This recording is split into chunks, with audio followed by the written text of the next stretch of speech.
Léo, eu sempre falo da importância da gente aproveitar esses temas para chamar a atenção das pessoas a respeito do o que está errado, né? É mais ou menos assim. Porque as pessoas costumam pensar assim, não, eles estão inventando coisas a respeito do Queiroz, estão inventando coisas a respeito do Flávio Bolsonaro. Isso a gente tem que usar como oportunidade. Nesse momento que a gente tem que chamar a atenção das pessoas é de uma coisa muito simples. Olha, se não tem nada errado, por que ele está fazendo todo esse malabarismo para parar as investigações? Eu sempre digo, Léo, que dentro de uma falcatrua da família Bolsonaro tem sempre uma oportunidade para ser utilizada contra os Bolsonaro. É essa tentativa de colocar o filho como ministro, é esse desespero do Flávio Bolsonaro para interromper as investigações. O que a gente tem que fazer não é se revoltar com o poder maior que é o STF, é aproveitar o que o STF está fazendo para mostrar para a sociedade brasileira toda a picaretagem que está acontecendo hoje. Então eu acho que todos esses movimentos são grandes oportunidades. Para a gente imaginar que precisou chegar no ponto onde chegou, para o Dallagnol começar a ter um puxão de orelhas, isso mostra que realmente as coisas precisam estar escancaradas no Brasil. Agora, quem que mostra para o povo que as coisas estão escancaradas? Aqueles que deveriam punir e acabam se aliando ao crime, que é o caso, infelizmente, a gente precisa admitir que é o caso do Toffoli. Léo, de fato, não foi você que perdeu, o microfone é que está fechado. Peço desculpas para o pessoal. Né? Ed está dizendo o seguinte, olha, o Brasil está com uma máfia italiana, né? Realmente uma situação escancaradamente, né, vergonhosa. Mas tem tanta coisa para a gente falar hoje, né? Eu queria começar por um tema relacionado ao ex-presidente Lula. Hoje surgiu uma notícia no portal UOL e teve muita repercussão, Léo. Um delator da Odebrecht, que era o principal executivo da Odebrecht em São Paulo, dizendo que foi coagido pelo Ministério Público a criar uma historinha sobre o sítio de Atibaia. Ou seja, ele teve que ir lá, provavelmente, criar uma historinha, e era uma historinha para incriminar o Lula, porque o Lula já foi condenado em primeira instância nesse caso. Você acha que pode vir à tona, né, a hipótese de que várias dessas delações possam ter sido fabricadas, Léo? Com certeza, Léo. Olha, esse é o gancho. Esse é o gancho que a gente precisava para bater em cima exatamente disso que você falou. É momento de pegar aquelas pessoas que foram conduzidas à imbecilidade, e até sendo mais respeitoso, conduzidas ao antilulismo através do papo da delação, porque olha, durante todo esse tempo, nenhuma prova foi apresentada. Toda a condenação contra o ex-presidente Lula, tudo que se tem contra o ex-presidente Lula foi adquirido através de delações. Só que não são delações convencionais, são delações que foram conseguidas mediante tortura. Porque você pegar uma pessoa, colocar uma pessoa na cadeia, manter essa pessoa na cadeia, você obviamente está torturando a pessoa para ela falar o que você quer. E aí, junto com todo esse ambiente de tortura que viveram os delatores, todos os vazamentos mostrando que teve toda uma conspiração do Ministério Público para perseguir o ex-presidente Lula. E no meio disso tudo, um dos delatores chega e abre o jogo e fala, olha, eu fui coagido pelos procuradores. Duas oportunidades. A primeira oportunidade é dele ser o primeiro de muitos a dizerem as mesmas coisas. E é uma oportunidade também para a massa de manobra começar a refletir. Peraí, não é que a delação do Léo Pinheiro travou quando ele falou que Lula não tinha nada a ver com a história, depois ele trouxe uma delação completamente diferente? Por que ele trouxe uma delação completamente diferente? Ele trouxe uma delação completamente diferente porque se ele fizesse uma delação contra o ex-presidente Lula, as palestras do Dallagnol iam aumentar de preço. Ele trouxe delações mais picantes porque, através da condenação do ex-presidente Lula, o Moro conseguiria contratação para mais palestras. Então aí, o eleitor do Bolsonaro começa a fechar as coisas. Primeiro, não tinha nenhuma luta contra a corrupção. A luta era por palestras, por enriquecimento, por fama, não tinha nada ali contra a corrupção. Muito pelo contrário, existia uma negociata de que desde que o dinheiro fosse dividido, a corrupção era permitida. E nessas brincadeiras agora a gente tem que a única prova, o único modelo de prova que foi utilizado na Operação Lava Jato contra o ex-presidente Lula, que foram as delações, são provas contaminadas. É claro, teremos, sim, alienados que vão tentar defender até a morte o fato dessas provas serem reais. Eles vão tentar defender até a morte que o Lula precisa estar preso, porque o Lula, mesmo que não seja ladrão, não seja corrupto pelo caso do Triplex ou pelo caso do Atibaia, por algum motivo ele precisa estar preso. Mas eu volto a dizer que nós não precisamos necessariamente de unanimidade. Sempre existirão doentes mentais, sempre existirão fanáticos. mais um ponto importante. Nós precisamos da grande maioria, porque só a maioria agora não é suficiente. Só a maioria ainda não consegue mostrar para o Toffoli que ele pode investigar tranquilamente o Bolsonaro, porque pode ser que o soldado e o cabo nem queiram ir prender o STF a mando do Flávio Bolsonaro ou do Eduardo Bolsonaro, isso tudo porque aos poucos essas pessoas estão derretendo na opinião pública. Então eu vejo grandes oportunidades a partir de agora, exatamente para que esse processo de derretimento do Bolsonaro, do Moro, do Dallagnol continue sendo promovido de uma forma mais intensa e o mais importante, que a Lava Jato seja exposta para a sociedade brasileira como uma grande farsa, que nunca lutou contra a corrupção e que, mesmo sem lutar contra a corrupção, sem trazer um benefício para a sociedade, conseguiu desgraçar a economia brasileira. Ô, Léo, enquanto você falava isso, eu lembrava de mais uma revelação do dia de hoje, né, que a gente precisa comentar também. Hoje, um dos assuntos mais comentados no Brasil foi o Beach Park. O Beach Park é um parque aquático lá na cidade perto de Fortaleza, no Ceará. Por quê? Porque o Dallagnol, ele foi com... Hoje teve mais revelação da Vaza Jato. Foi na coluna da Mônica Bergamo. O Dallagnol foi fazer uma palestra para a Federação das Indústrias, né? Daquelas ali que estavam dando 10k líquido por mês. Bom, ele falou, parece que nessa o cachê foi até maior, fala-se que foi 30, alguma coisa desse tipo. Nessa palestra, Léo, ele falou que só iria se pudesse levar a mulher e os filhos para o Beach Park. Então, a Federação das Indústrias pagou o cachê do Dallagnol e também levou mulher e filhos para o Beach Park. Então foi assim a farra. Aí depois ele manda uma mensagem para o Moro dizendo que foi tudo muito bem, maravilhoso, recomendou que o Moro aceitasse as palestras do Beach Park, dizendo inclusive, Léo, que eles eram muito atenciosos, que era muito atuando como se fosse um agente, um empresário de toda a força-tarefa, né? Então claramente você vê ali, há muito tempo atrás já, parece que essa palestra foi em 2018, o Dallagnol fazendo dinheiro, né, e também colocando a família nessa farra do boi, que foram as palestras pagas aí pelos empresários aos integrantes da Força Tarefa, Léo. E olha que interessante, Léo, enquanto você falava isso, eu prestava atenção nos chats e eu começo a perceber que os fanáticos já conseguem entender que quando a gente fala fanáticos, a gente está se referindo a eles. Eu vejo aqui o Jurandir Dias, que tenta rebater, e eu fiz uma explicação a respeito do que está acontecendo no Brasil hoje através da teoria, Léo, que é das fases do luto. Nas fases do luto, quando morre um herói, por exemplo, o Sérgio Moro, o Dallagnol e até mesmo o Bolsonaro morre como herói, a pessoa vai para a negação, depois da negação ela vai para um período de revolta, reflexão e tal, e a gente já consegue perceber que alguns já estão começando a sentir que eles precisam se defender do que a gente está falando, e eles já começam a entender que quando a gente fala fanáticos, a gente está falando deles. É isso mesmo, Jurandir. Você é um fanático, infelizmente, nessa loucura sua de defender Sérgio Moro, defender Dallagnol, mesmo depois de tudo isso que foi demonstrado, tudo isso que foi vazado, você não perceber que você está lutando contra a corrupção, dando forças a um grupo de corrupção, isso mostra que você é fanático, mas você pode se livrar disso. Prova de que você pode se livrar é que você percebeu que quando a gente fala fanático, a gente está se referindo a você. Então, meus parabéns por ter percebido isso. É o primeiro degrau da escada. O segundo degrau agora é começar a prestar atenção para não ser feito de bobo. Ou seja, tem cura, né, Léo? Exatamente, tem cura. É possível. Basta crer, Léo. Pois é, a Catiane está dizendo, sou de Fortaleza e aqui repudiamos Dallagnol. Mas como é que você vê, Léo? Bom, essa obsessão por dinheiro, né? Querer cumprir a meta lá dos 400 mil no ano, né? E ao mesmo tempo colocar, além do cachê, a mulher, os 2 filhos para passear em um aquático lá do Ceará. Léo, o mais importante é que Moro e Dallagnol, eles sabem o valor daquilo que eles estavam fazendo. O trabalho do Moro e do Dallagnol é um trabalho muito mais valioso que o trabalho da campanha política.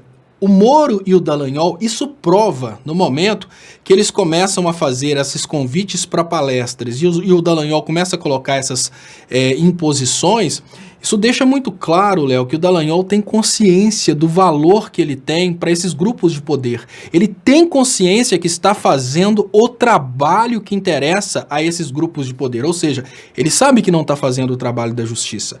Ele sabe que não tá fazendo um trabalho sério. Ele sabe que não está fazendo um trabalho honesto. Ele sabe que está defendendo interesses de alguns grupos. E nesse momento ele fala, olha, estou defendendo interesses de alguns grupos e que esses grupos paguem adequadamente. Ele começa a sentir um pouco um merecimento de um cachê maior, um merecimento de mais regalias. E olha que interessante, o que a gente percebe nesse momento é que o Ministério Público e o Poder Judiciário, eles começam a ter as mesmas vaidades que os políticos corruptos. Ou seja, o que o Dallagnol e o Sérgio Moro representam é a corrupção chegando ao Poder Judiciário.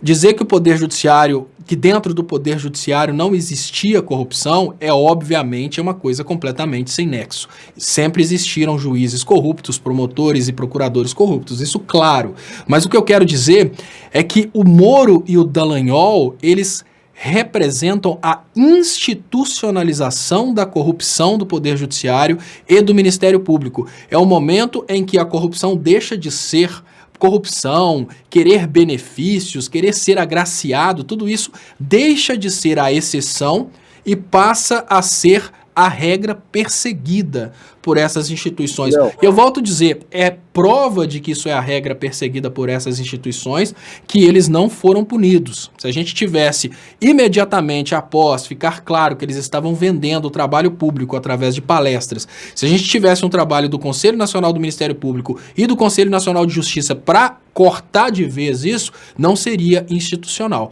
Mas como o Conselho Nacional do Ministério Público e o Conselho Nacional de Justiça passaram a mão na cabeça dos dois, o que a gente consegue ver é que a instituição em si queria esse comportamento. Era como se quisessem extrapolar isso para todos os juízes e todos os procuradores.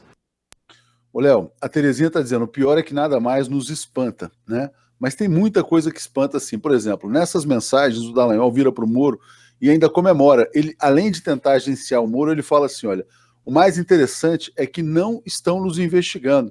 Ele comemora o fato da investigação sobre os abusos, né, das palestras ter sido barrada pelo Conselho Nacional do Ministério Público, né? Só que, Léo, hoje parece que isso aí extrapolou de tal maneira que hoje o CNMP mandou abrir uma investigação disciplinar sobre o Deltan Dallagnol e o Roberson Pozobon, que se chamam de Delta e Robito. Será que agora vai? Será que agora pode se esperar uma investigação séria sobre esses abusos ou não, Léo?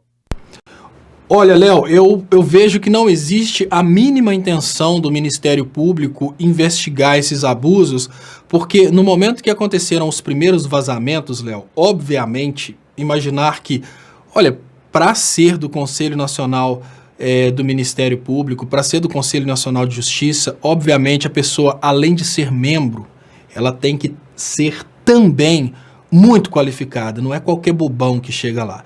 Imaginar que uma pessoa sequer dentro do conselho tenha acreditado que as mensagens eram fraudadas é muita ilusão. Acreditar, por exemplo, que o Glenn colocaria toda a reputação do seu veículo de comunicação, colocaria, digamos que, a sua liberdade em risco para criar super fake news, eles teriam que ser bem inocentes. Uma coisa é um eleitor do Bolsonaro acreditar que as mensagens eram fakes. Outra coisa é imaginar que ministro do Supremo, que conselheiro da Justiça, conselheiro do Ministério Público acredita na possibilidade dessas mensagens serem falsas. Ou seja, desde o início o Ministério Público sabe dessa atuação do Dallagnol. Desde o início o Ministério Público passa a mão na cabeça do Dallagnol e agora chegou num ponto que ficou feio. Léo, essa questão do Dallagnol querer fazer uso do dinheiro público para fazer suas falcatruas, para se promover,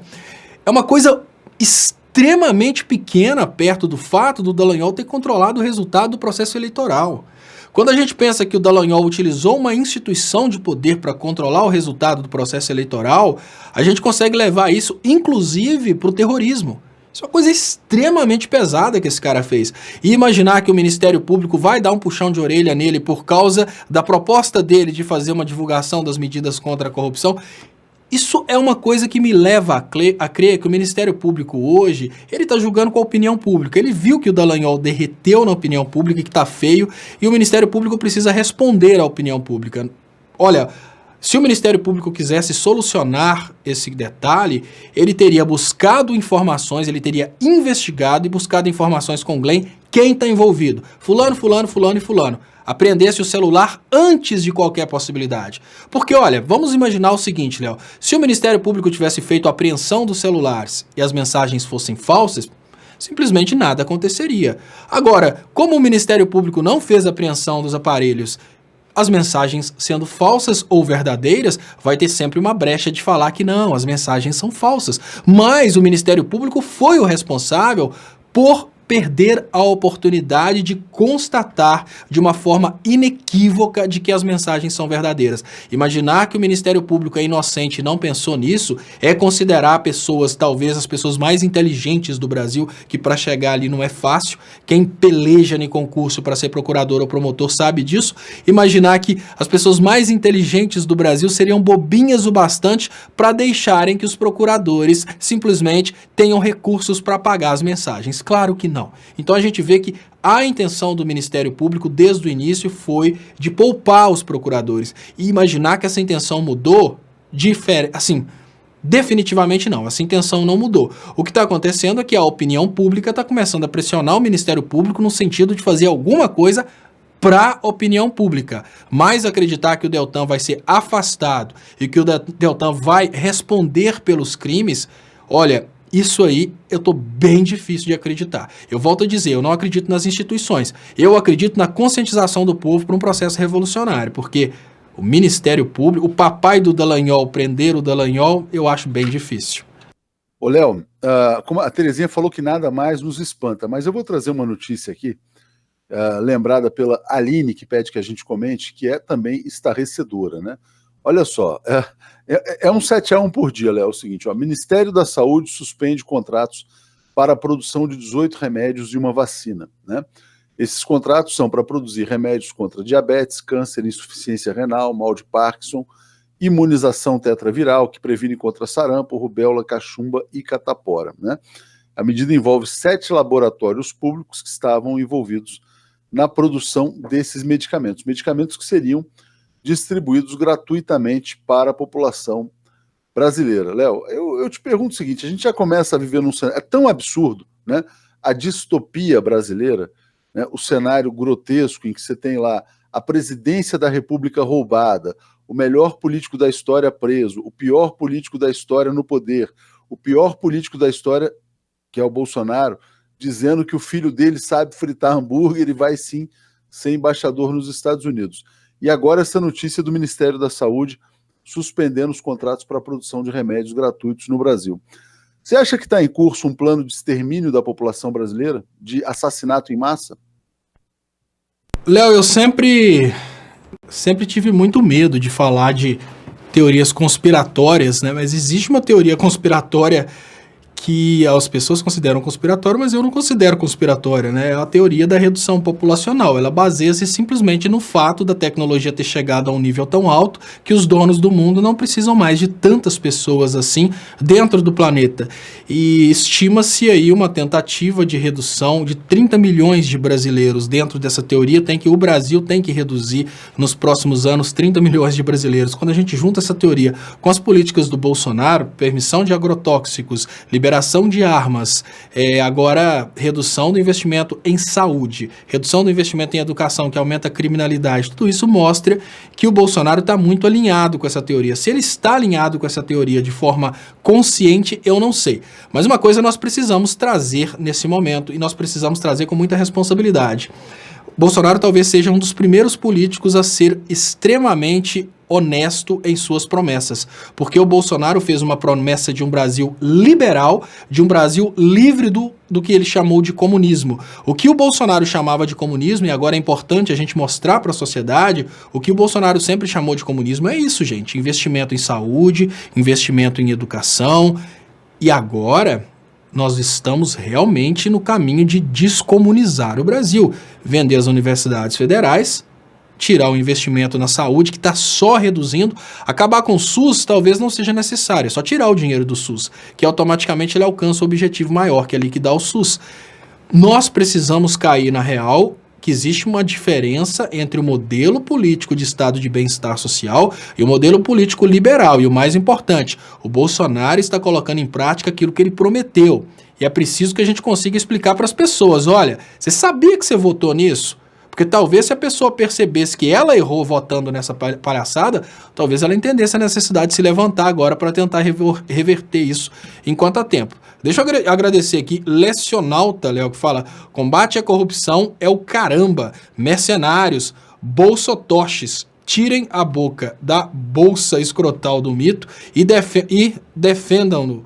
Ou coloquem a cueca por cima da cabeça e gritem junto com o Super Moro e o Bate Dallagnol para o alto e avante. O que eu acho, Lecionalta, é que os bolsominions, eles precisam entender que fizeram coisa errada e precisam realmente parar de defender Moro e Dallagnol. No lugar de tirar e colocar a cueca na cabeça para defender o Dallagnol falando para o alto e avante, eles têm que pular fora do Dallagnol. N. Oliveira fala, os fanáticos vão continuar a existirem, não importa o que for divulgado, pois ocorreu mais de 5 anos em que a mídia golpista trabalhou na contratação do antipetismo e o antilulismo. Enio Rezende, Rio de Janeiro. Obrigado, Enio. Léo, o que ele fala é uma coisa que eu tenho chamado a atenção das pessoas e eu tenho falado muito sobre a estratégia do Glenn a partir desse raciocínio, Léo, porque veja bem, o antilulismo que foi consolidado na cabeça dos brasileiros hoje, ele é um antilulismo que pode ser comparável a um curso universitário. São mais de 5 anos de trabalho intenso da Rede Globo e, olha, da mesma forma que um curso universitário vai consolidando o conhecimento através de, olha, hoje você aprende isso, amanhã você aprende aquilo, a Globo fez a mesma coisa. Então a Globo conscientizou o brasileiro de como funciona o mensalão, qual o dinheiro desviado no mensalão. A Globo criou a história de como o petrolão funcionava, foi consolidando isso na cabeça do brasileiro. Então hoje, para você desconstruir uma construção de 5 anos, realmente é necessário um trabalho bem lento, bem aos poucos, porque para quem está vivendo essa onda do antilulismo construído pela Globo em 5 anos, é preciso muito tempo para desconstruir essa ilusão de que o Sérgio Moro e o Dallagnol sejam heróis da Lava Jato. Deixa eu ler o comentário aqui da Raimunda dizendo, tantos crimes, tanta pouca vergonha comprovada e ninguém faz nada, nossa justiça acabou mesmo, a gente entende a perplexidade dela. Diana fala, é talvez o Holocausto, falando sobre essa decisão do Ministério da Saúde de cessar a produção de remédios gratuitos aqui no Brasil. O Roberto Fantucci está dizendo, quem está perdendo com esse governo é o próprio Centro-Sul, que na maioria votou nele. Ed dizendo, Edi, né? Assisti um filme sobre a máfia, é bem parecido como se encontra o Brasil. Quem sabe alguma coisa ou é perseguido ou é morto. Não vai ser fácil acabar com esse sistema judicial corrupto que há no Brasil. Paulo Henrique, lembremos-nos das pedras guia da Geórgia. Bom, enfim, Salomão dizendo, pacote do Dallagnol no Beach Park custou R$5.000. Pois é, ele está lembrando que uma hospedagem fim de semana no Beach Park, casal e filhos não custaria menos do que R$5.000, então, ou seja, é um presente recebido lá da Federação dos Industriais. TV de Tubo dizendo que Lula foi homenageado por um selo na Argentina, recebeu um ex-presidente da Argentina, que é o Eduardo Duhalde, ou receberá, eu vi essa notícia no dia de hoje, Léo, mas é muita coisa acontecendo, né? Sobre o Bolsonaro, o Eduardo Bolsonaro, a gente tem que trazer para as pessoas aqui, olha, o Jair Bolsonaro confirmou que o filho dele, de fato, vai ser indicado embaixador em Washington. Falou que da parte dele já está resolvido, o Brasil está sendo ridicularizado no mundo inteiro, veículos de comunicação de vários países tratam o Brasil como uma bozoditadura, vamos dizer assim, né? Uma ditadura meio farsesca. E o que aconteceu, Léo? O Bolsonaro deu a seguinte declaração, vou indicar sim, porque ele fala inglês, fala espanhol e sabe fritar hambúrguer.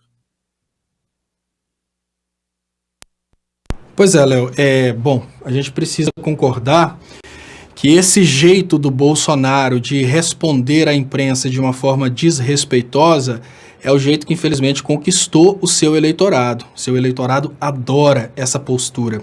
Agora, eu queria comentar uma coisa que eu achei muito interessante, que foi trazido por um dos superchats que você leu, e foi até uma coisa que eu falei ontem. Léo, se você fizer uma análise a partir do Brasil de 2014 e o Brasil do Bolsonaro, o Bolsonaro está destruindo exatamente as regiões que votaram nele, Léo. Porque, veja bem, o modelo liberal do Bolsonaro é aquele modelo que tende à aniquilação da indústria e tende a recolocar o país na condição de rural.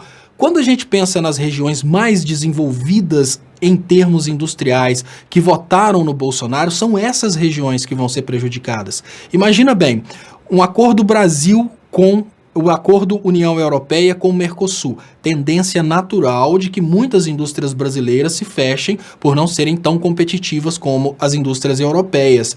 Nessa brincadeira, a gente vê uma mudança, a gente vê aí uma mudança, uma recolocação das pessoas. A pessoa que mora nas regiões industrializadas, ao momento que elas percebem que as indústrias estão fechando, naturalmente essas pessoas serão realocadas em atividades rurais. Então vamos imaginar que o Sudeste que estava extremamente industrializado na época na época do governo progressista no Brasil, essa região está passando por um processo de desindustrialização e essas pessoas estão sendo realocadas em atividades que ainda funcionam no Brasil, que são as atividades rurais. Então, essas regiões estão sofrendo um impacto muito grande, uma redução muito grande no ganho de dinheiro e, automaticamente, uma mudança drástica na qualidade de vida. Um cara que antes era, por exemplo, operário de uma empresa, ganhava aí R$5.000, agora vai trabalhar na zona rural e passa a ganhar o salário mínimo.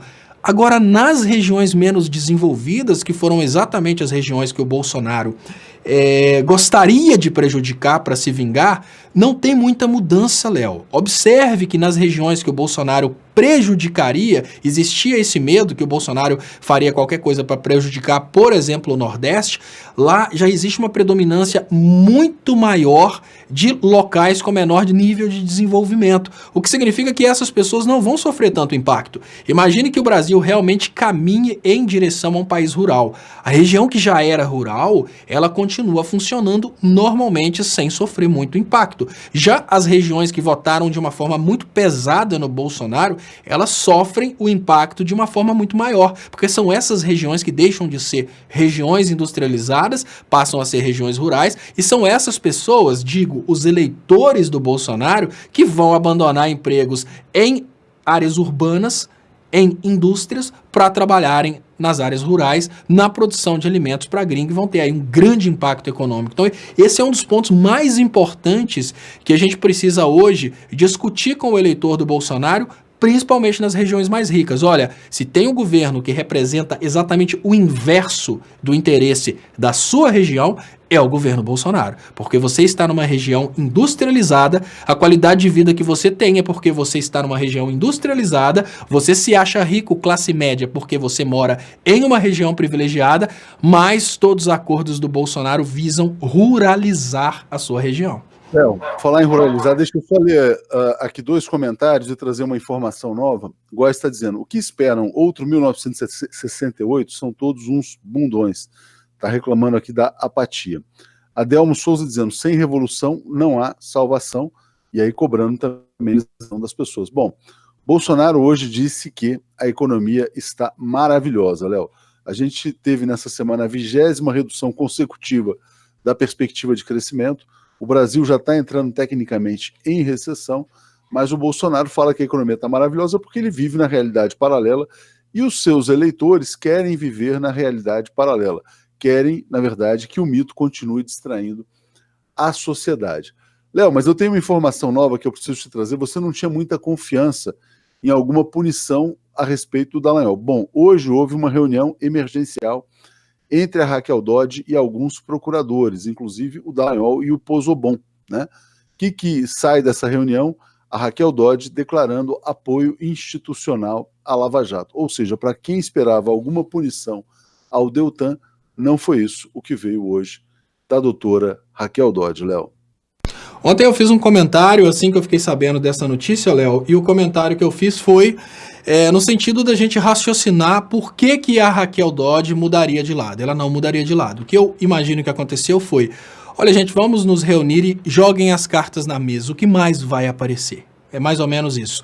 A Raquel provavelmente perguntou aos procuradores o que mais de bomba tem por vir, para que eles possam fazer ali uma superestrutura de defesa e continuarem, obviamente, mantendo o apoio à Lava Jato. E, obviamente, a Raquel Dodge, ela tá no meio de tudo isso, né? Porque o Benedito José Bernal traz aqui, Reinaldo Azevedo agora mesmo diz, Toffoli, né, tomou decisão correta baseada na falha técnica de não haver pedido judicial para quebra de sigilo bancário. Quem faz o pedido judicial nesse caso é a Raquel Dodge.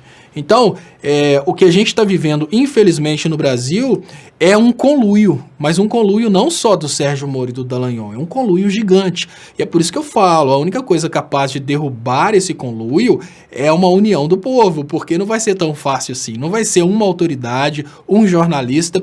Claro, se a gente observa o que está acontecendo, se a gente não tivesse já a manifestação das Forças Armadas em favor do golpe, a gente poderia esperar que viesse um milagre das Forças Armadas no sentido de parar com toda a, com perdão da palavra, putaria que está rolando. Mas, gente, agora quem poderá nos defender? Não é brincadeira, não. Eu não estou chamando o Chapolin Colorado. Eu estou perguntando uma reflexão muito lógica. Quem poderá nos defender? Sendo que, olha, aqueles que decidem contra o crime estão no meio do crime.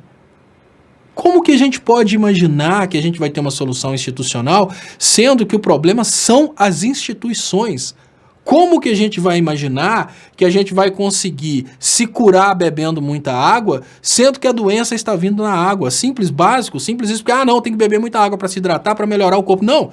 A doença que o cara está sentindo, ela vem exatamente nessa água. A água está contaminada. Então, se a justiça está contaminada, como que a gente pode esperar que a gente vai ter qualquer tipo de resultado da justiça? A gente não vai ter esse resultado. É só conscientização do povo. Porque hoje, talvez, a única coisa que consiga liberar o Brasil do que está acontecendo seja uma nova constituinte com limpa todo mundo. Né? Porque, lembrando das palavras do Jucá, trata-se de um grande acordo nacional que tem Supremo e tudo, e tem generais e muito mais. Antes de você voltar, Léo, deixa eu agradecer Suzana Mota. Saudações, terráqueos. O processo é irreversível. Acho que começou em 2007. Quem é o pai da filha da Michele? Anteontem, nos sinais e ligações. Beijos. Obrigado, Suzana Mota. Volta, Léo. Olha só, Mani está dizendo não dava para esperar nada da Raquel Dodge, que a Raquel é o próprio golpe. A Beth também está enfatizando essa condição da Raquel Dodge também como integrante do consórcio do conluio golpista, dizendo que por muito menos o Lula foi preso. Bibi Namastê dizendo, nesse mar de insanidade tem um respiro quando ouço vocês. Vejo que os que estão ainda ao meu redor ainda estão cegos. Estamos juntos, obrigado por existirem, muito obrigado a você, Bibi Namastê. Léo, bom, Eduardo Bolsonaro, você não comentou, né? O Jair Bolsonaro falando dessa habilidade dele como fritador de hambúrguer. Mas você falou que, vamos dizer assim, o eleitorado do Bolsonaro adora essas explicações sem pé nem cabeça. Se você quiser comentar algo sobre o Jair Bolsonaro... Sim, Léo, isso é a opressão que a galera toda comemora, exatamente, é isso que eu tava tentando dizer. O que acontece? Quando o Bolsonaro fala uma bobeira dessas, a turminha dele toda fala oprimiu, e tem dado certo. Olha, o monstro Jair Bolsonaro, e eu não falo monstro por ser monstruoso, eu falo monstro por ter conseguido uma fórmula de alcançar o público e que as pessoas simplesmente foram fazendo vista grossa a esse poder de alcance de público. O Bolsonaro conseguiu realmente criar essa coisa de dar as tiradas, as lacradas e a opressão. Então, no momento que ele dá uma super tirada na imprensa, é aquele momento, imagina um momento em que uma empresa extremamente séria, todos se sentam e de uma hora para outra você vira, o diretor da empresa vira para o tesoureiro da empresa, vira para a pessoa responsável pelas finanças e fala: olha, cadê o fechamento do balanço? Um contador-chefe fala: cadê os relatórios?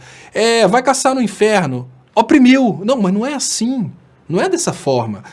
O presidente da República, ele continua sendo um funcionário público, ele não é dono do país e o país simplesmente tem o favor de poder... O povo tem o favor de morar aqui porque o presidente deixa. Não, não é assim. Ele é um funcionário público, ele governa para o povo. Mas o seu eleitorado conseguiu criar essa percepção, que apesar de absurda, é a percepção que acontece hoje, que ele dá as tiradas na imprensa. Estão trabalhando exatamente isso, Léo. A ideia de que a imprensa é inimiga, como inimiga ela precisa ser combatida, e o Bolsonaro, quando ele responde dessas formas à imprensa, ele não está necessariamente se esquivando. Nos olhos do seu eleitorado, ele está oprimindo uma imprensa que não é do bem, uma imprensa que é do mal. Então parece que ele está fazendo coisas corretas, e é usando essa estratégia que ele consegue se esquivar de responder problemas como o caso Queiroz, é usando essa estratégia que ele consegue, aos poucos, ir fugindo de responder as coisas e consegue criar, não sei de onde, a ideia que a economia está fantástica.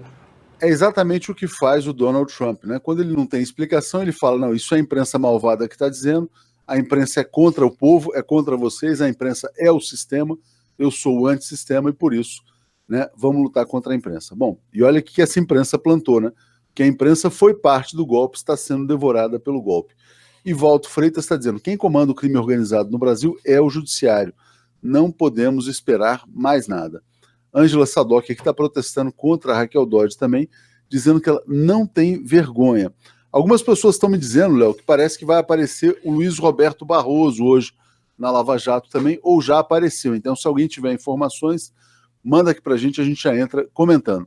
Léo, vamos voltar então ao caso Dias Toffoli suspendendo as investigações contra o Fabrício Queiroz e o Flávio Bolsonaro. Tem gente argumentando que a fundamentação jurídica do Toffoli é correta, né? Mas o problema é que você aplicar o Estado de Direito ao Bolsonaro e não aplicar ao Lula. Por quê? O que seria a decisão do Toffoli? Ninguém pode ser investigado com dados do COAF sem uma autorização judicial. O que ele está querendo dizer? Você não pode pegar dados financeiros de uma determinada pessoa, submeter ao Ministério Público, etc. e tal, à imprensa, sem que tenha havido autorização prévia de um juiz. O que está se dizendo é que, nesse caso do Flávio Bolsonaro, o COAF vazou tudo, né, mas sem que houvesse autorização judicial. O Marco Aurélio Mello, até o Marco Aurélio Mello, que vem se posicionando de uma maneira mais sensata no Supremo, também faz essa ponderação. Você acha que o Toffoli pode ter tomado uma decisão correta, ainda que essa decisão beneficie o Flávio Bolsonaro e o Queiroz? Sim, Léo, olha, antes de mais nada, o que a gente precisa hoje é parar com esse negócio de desejar que determinados ministros se posicionem do nosso lado a qualquer custo. Ontem mesmo, quando a gente conversava sobre a questão de eu não perceber um tipo penal para aquilo que a gente estava discutindo ontem, que eu nem vou entrar no assunto de novo, senão todo mundo vai me xingar, o que eu queria dizer é exatamente isso. Olha, tem aquele momento em que você precisa chegar à conclusão que a sensatez é o mais importante. Tecnicamente falando, o que é o correto? O correto é isso. Mas, pergunta básica, será que agora o Ministério Público vai correr atrás de uma permissão judicial para dar sequência na investigação? Porque a investigação parou. Então o Toffoli está proibindo uma investigação, parou. O Toffoli está ajudando a gente, Léo. Sabe por quê? Porque o Toffoli está expondo para todo o Brasil que há uma preocupação do Flávio Bolsonaro no que tange a essa investigação. Por que o Flávio Bolsonaro está preocupado com isso? Léo, se de uma hora para outra eu criasse uma história de que dentro do seu escritório estão 39 quilos de pasta base de cocaína, a primeira reação que você faria é manda a polícia vir cá para olhar. A primeira reação que a gente tem na hora da tranquilidade é essa. Então, olha, eu faço a comparação com a questão do bafômetro, quando você não bebeu e o policial para, você tem o prazer de soprar o bafômetro e rir na cara dele. Por quê? Porque você não bebeu. E a pergunta básica, o que faz o Flávio Bolsonaro se desesperar tanto com essas investigações? Então, eu acho que cada decisão a favor do Flávio Bolsonaro conta mais do que se ela fosse contra. Porque se fosse contra, seriam decisões que culminariam em processos para serem arquivados. Quando são decisões a favor, elas chamam a atenção para a picaretagem do Flávio Bolsonaro de querer interromper o processo e também chamam a atenção para a postura do STF, que não é uma postura popularmente aceitável, apesar de que, tecnicamente, a gente precisa dizer que realmente existem regras. Você não pode simplesmente, porque existe um crime, você vai investigar esse crime fora das regras. O detalhe é, Se for dentro das regras, o Ministério Público vai ter essa autorização judicial, né? Porque agora com essa divisão de que a primeira instância fica com tudo que aconteceu antes né, de assumir o novo mandato, fica meio estranho. Será que o juiz de primeira instância vai ter coragem de bater de frente com o filho do presidente da República? Então, ou seja, pode ser que ele nunca tenha essa autorização judicial.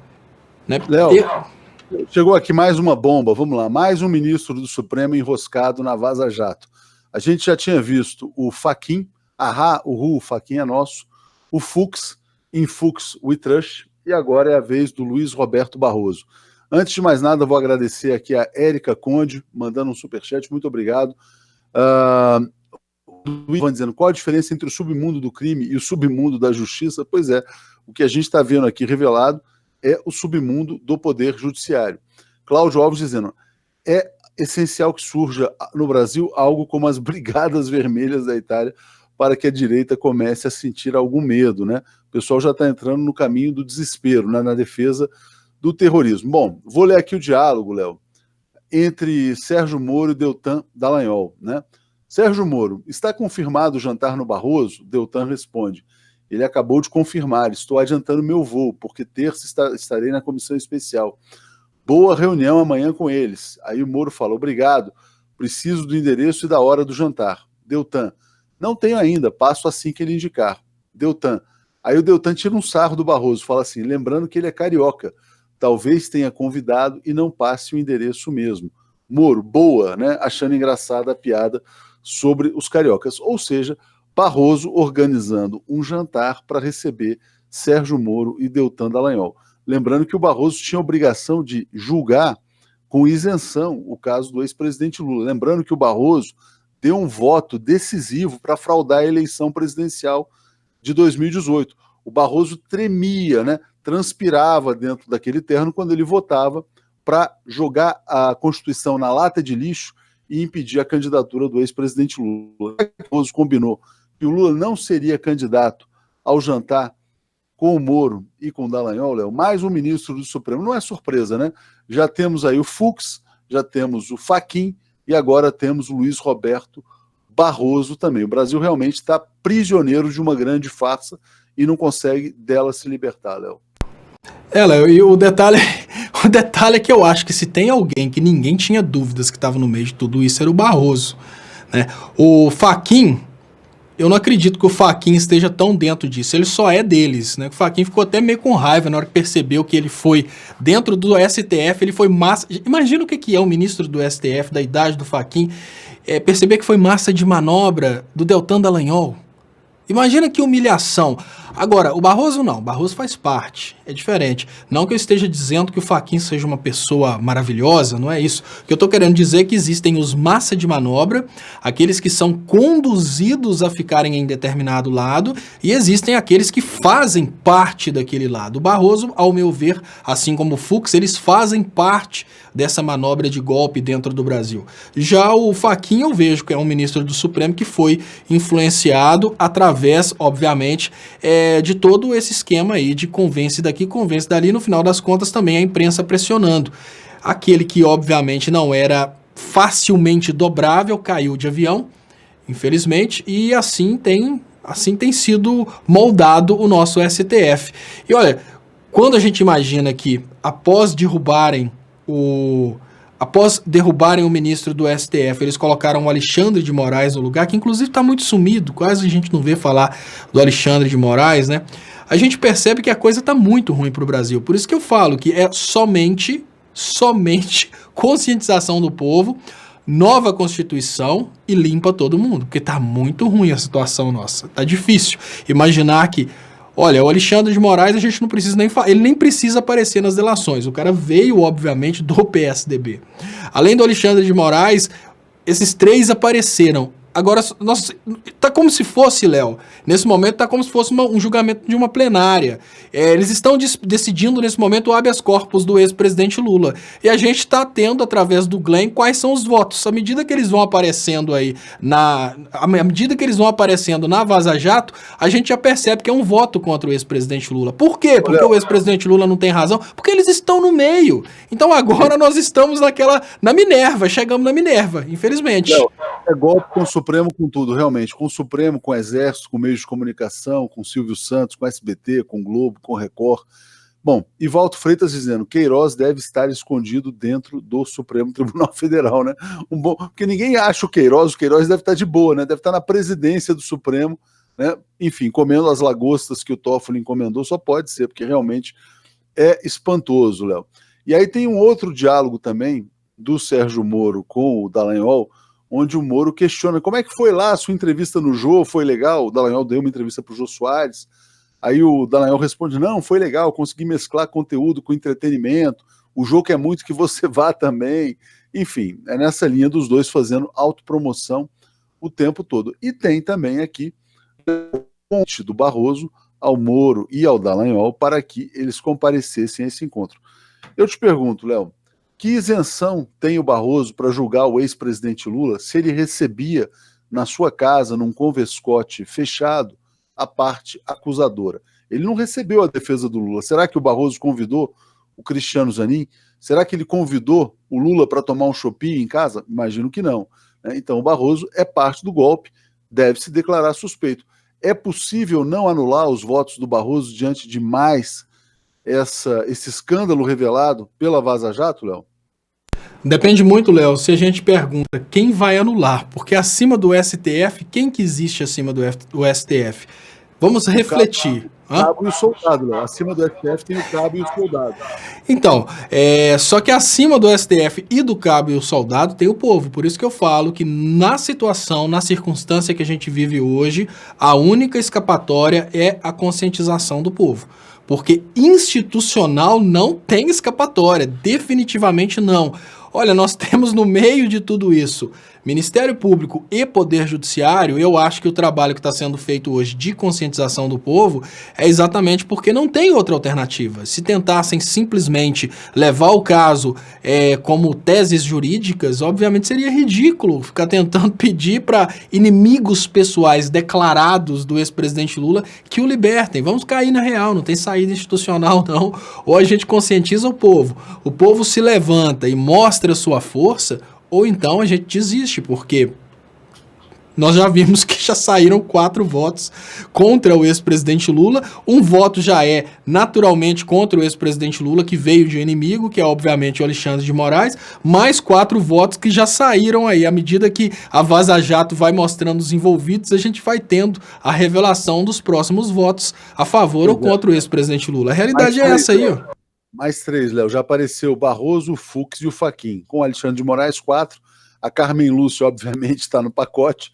Enfim, Ronaldo Alan está dizendo, um dos atores do filme Olhos que Condenam, em entrevista a Oprah Winfrey, disse, o que eu penso sobre a justiça? Que este nome está errado. Boa resposta, hein? Neste momento, penso da mesma forma.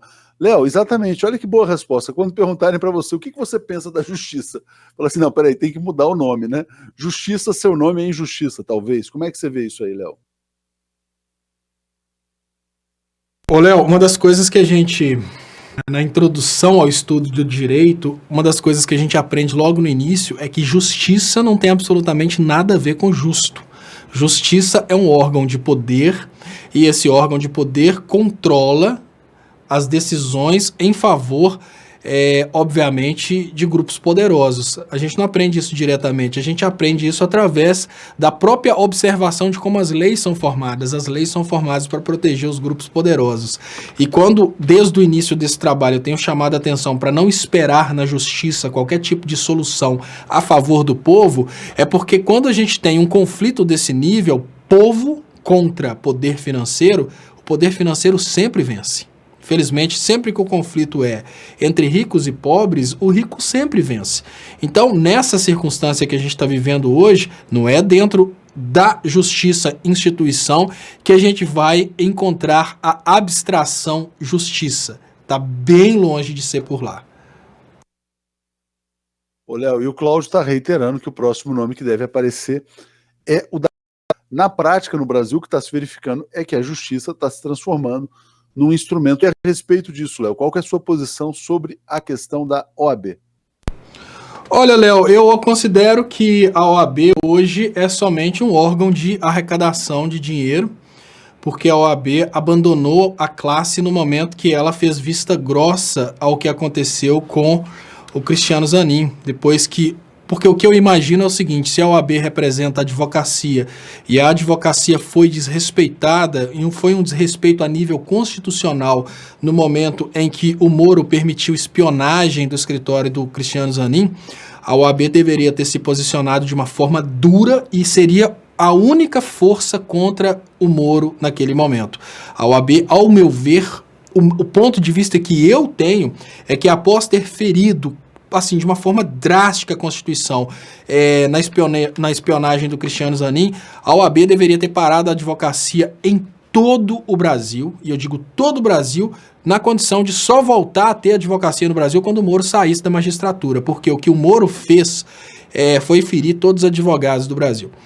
Eu sei que é uma coisa muito difícil você imaginar serviços essenciais como a advocacia sem o exame de ordem. Eu acho que o conselho em si, ele não é tão importante quanto a avaliação. Imagina uma pessoa que está com a liberdade em jogo e ela cai nas mãos de um oportunista que nunca estudou, mas conseguiu o diploma, porque, de certa forma, muitas universidades no Brasil estão rifando os diplomas. Então, quando eu penso na OAB, eu penso que a OAB deveria seguir o mesmo rumo da Liga das Nações. Para quem não sabe da história, a Liga das Nações não conseguiu evitar a Segunda Guerra Mundial, porque a Liga das Nações foi abrindo concessões para o Hitler. A Liga das Nações, ela acabou acabando e ela voltou a existir com o nome de Organização das Nações Unidas, que é a atual ONU.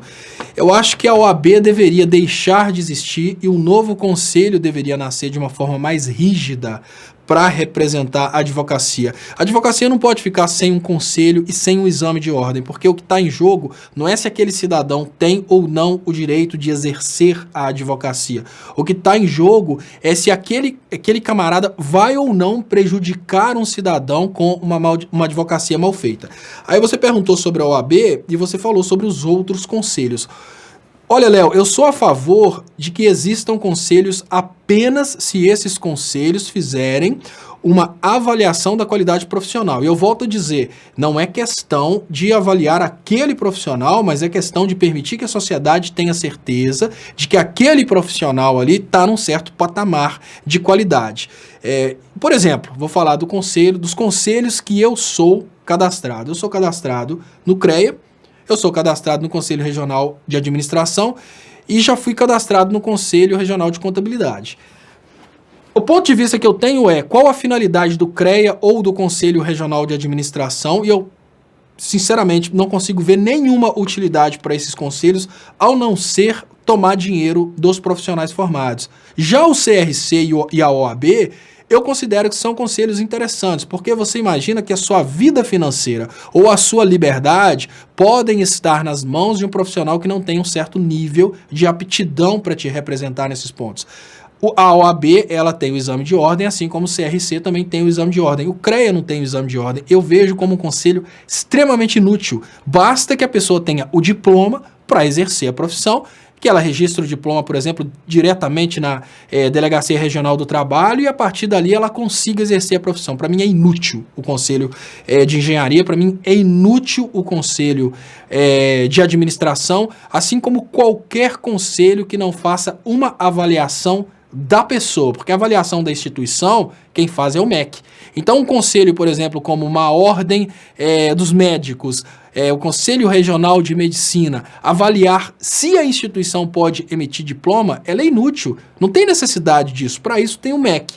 Agora, se o Conselho Regional de Medicina começa a avaliar a qualidade do médico, o cara acaba de pegar uma especialização em cirurgia plástica. Ele passa por uma prova no Conselho Regional de Medicina para ele pegar essa especialização no conselho. Isso passa a ser útil. Agora, da forma como os conselhos estão no Brasil, eu acho que são somente engordos, Léo. Porque imagina, né, dando sequência a esse raciocínio e concordando com Paulo Guedes, e eu sempre fui bem claro que nos pontos em que eu acho que o governo Bolsonaro vai fazer coisa que presta, eu concordo e bato palmas, concordando com Paulo Guedes e falando do CREA. O CREA, ele é um obstáculo entre o cidadão e o engenheiro, Porque no momento que você, Léo, vai contratar um serviço do engenheiro, você tem que pagar parte do trabalho para o CREA. Para quê? O que o CREA vai fazer por você? Volto a dizer, o CREA não avaliou se o engenheiro é bom, o CREA simplesmente pegou o diploma do engenheiro, registrou e permitiu o trabalho desse engenheiro a partir de um registro, mas ele registrou por quê? Por causa de um diploma que foi emitido por uma universidade.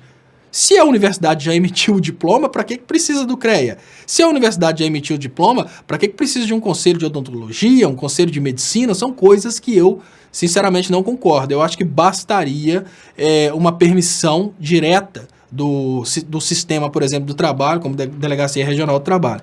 Então, nesse ponto, eu concordo em partes com Paulo Guedes, mas não concordo com a Carla quando ela fala da OAB. Provavelmente ela não passou na ordem, no exame, e está querendo agora acabar com o exame por um motivo pessoal. Léo, Urias Oliveira dizendo, no caso Lula versus 01, né, e aí o 01 é o Flávio Bolsonaro, o rigor da lei para os inimigos, né, e as brechas da lei para os amigos. No caso do Lula, eu acho que não é nem o rigor da lei, eu acho que o Lula está preso fora da lei, absolutamente, de maneira absolutamente ilegal. Eu diria que assim, é o estado de exceção para o Lula e todas as brechas, evidentemente, para os amigos. Agora, o estranho é o o Dias Toffoli, né, agir como um protetor do Flávio Bolsonaro. A gente vai voltar ao tema, Léo, e eu vou te perguntar, será que está sob chantagem também? O que está acontecendo? Será que é o cabo, o soldado, o general que é assessor do Dias Toffoli? Bom, vamos lá. Antes, aqui, Oliveira dizendo, boa noite, Léo, vejo que a esquerda erra feio em não intensificar a narrativa de que o Brasil já se transformou numa ditadura. Isso é um fato, pois é assim que o mundo já enxerga o Brasil. Eu acho que é interessante esse ponto da ditadura, porque foi muito inteligente para quem conduziu esse estado de coisas a troca dos generais pelos juízes. Porque os generais, né, eles passam a imagem de violência. Os juízes, quando comandam o processo, eles passam a aparência de legalidade. Eles estão, afinal, aplicando a letra fria da lei. Será que a letra fria da lei foi aplicada em relação ao Lula e também em relação ao Queiroz, Léo?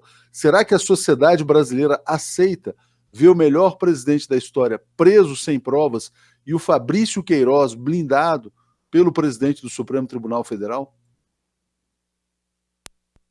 Bom, Léo, a gente sabe que a nossa bolha não concorda com isso, mas a sociedade tem aceito isso, infelizmente. Vamos concordar que a sociedade poderia estar muito mais empenhada em lutar contra isso, e não é o que a gente está vendo. A gente está vendo uma sociedade que se organiza em bolhas, essas bolhas lutando contra essas falcatruas que estão acontecendo, mas a sociedade como um todo, ela tem uma grande parte de fanáticos e uma grande parte de pessoas inertes à política, e por isso o que vai acontecendo é o que você disse, uma interpretação completamente diferente da lei para um lado e para o outro, e por outro lado uma percepção por parte da sociedade de que a justiça está sendo feita. Esse é o maior problema. Se a gente partisse logo para a ditadura, pelo menos essa casca de legalidade cairia, o que seria muito interessante, porque aí acabava a grande farsa. Mas não é o que eu acredito que vai acontecer, não. Léo, antes da gente encerrar, eu vou ler um comentário aqui da Almiri dizendo: numa das poucas vezes concordo inteiramente com o Estopa. Você lembra, Léo? Vamos falar um pouquinho da facada, suposta facada, né? O Bolsonaro se dizendo indignado, falando da facada do PSOL, dizendo que ele iria lutar até o fim para que o Adélio fosse punido, né? O caso do Adélio acaba de ser encerrado, Léo. Por quê? Ele foi declarado inimputável, quem poderia recorrer era o próprio Bolsonaro. E o Bolsonaro não recorreu, então Adélio daqui a pouco vai ser liberado, né? E pode chegar à conclusão de que, nesse caso, o crime compensou. Não o crime da facada, talvez o crime da fraude eleitoral, Léo. Você acredita nisso, que o Bolsonaro não vai recorrer? Adélio continua, então, se mantém inimputável e parece que a gente está chegando aí a um crime perfeito na história brasileira de uma eleição fraudada, roubada, né, por meio de uma suposta facada, Léo. Olha, Léo, esse crime não foi nada... Esse crime não foi nada perfeito, esse crime foi um crime horroroso.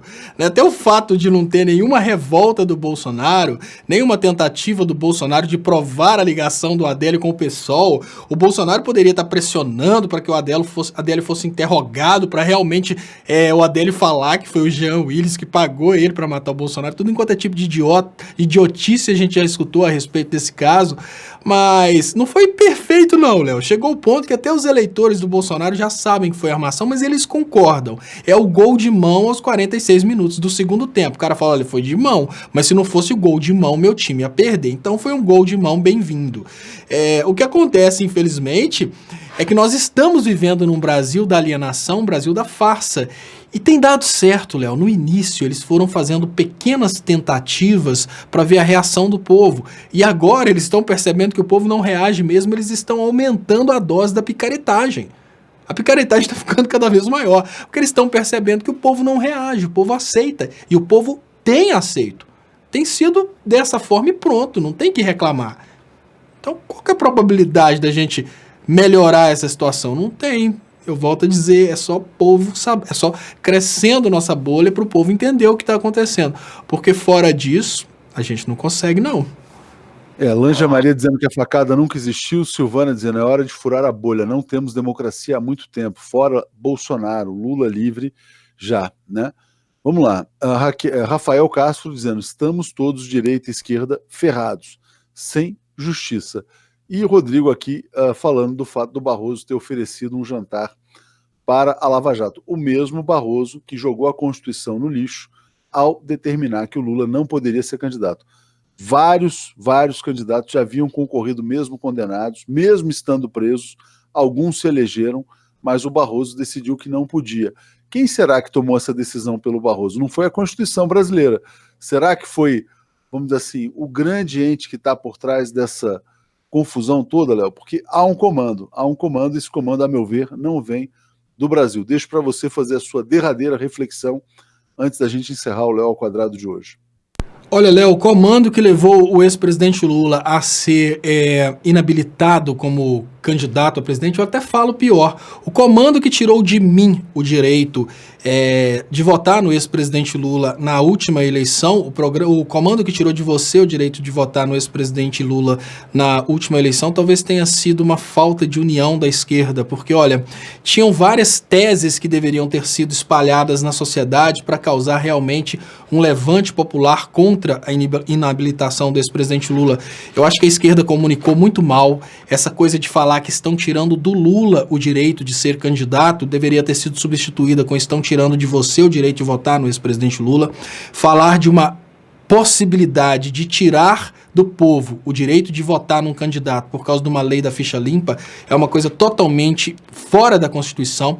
E eu lembro que muitas teses jurídicas que eu trouxe foram simplesmente ignoradas, porque a gente sabe que a esquerda não gosta de se unir em cima das mesmas teses, então tem sempre um puxando para um lado, um puxando para o outro puxando para o outro, e como estamos todos indo em direções diferentes, a tendência natural é que o grupo do Bolsonaro, que foi sempre na mesma direção, conseguisse objetivar, né, conseguisse chegar ao objetivo.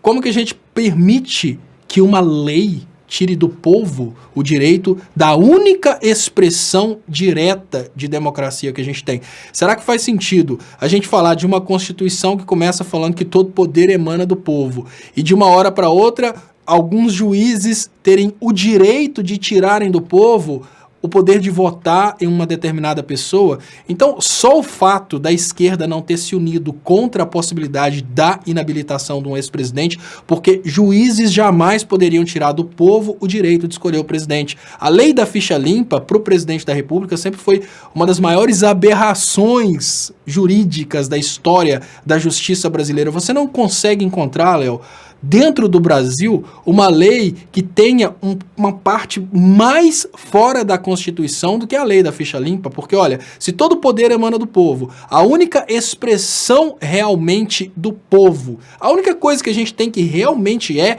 expressão da manifestação do poder popular é a eleição para presidente, que nós tivemos pouquíssimos plebiscitos.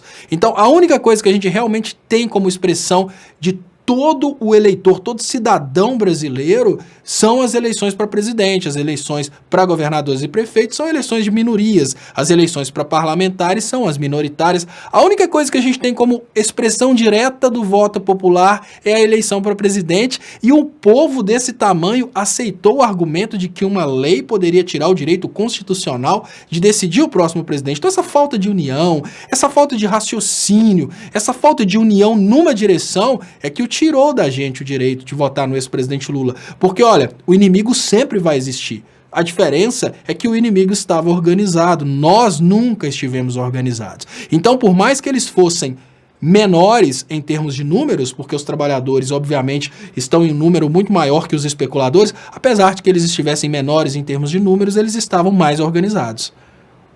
Valeu, Léo. A Célia dizendo, acho que só um levante popular tomando o Ministério da Justiça poderá reverter esta situação. Deixa eu trazer aqui mais comentários. Regis dizendo, a sociedade não tem conhecimento dos fatos. Vamos pagar uma pesquisa para confirmar isso. E a Marília dizendo, melhorias, como por exemplo o de psicologia, que hoje luta para não voltar os manicômios, né? Então está dizendo que tem conselhos que são atuantes, como o Conselho de Psicologia, Conselho Federal de Psicologia.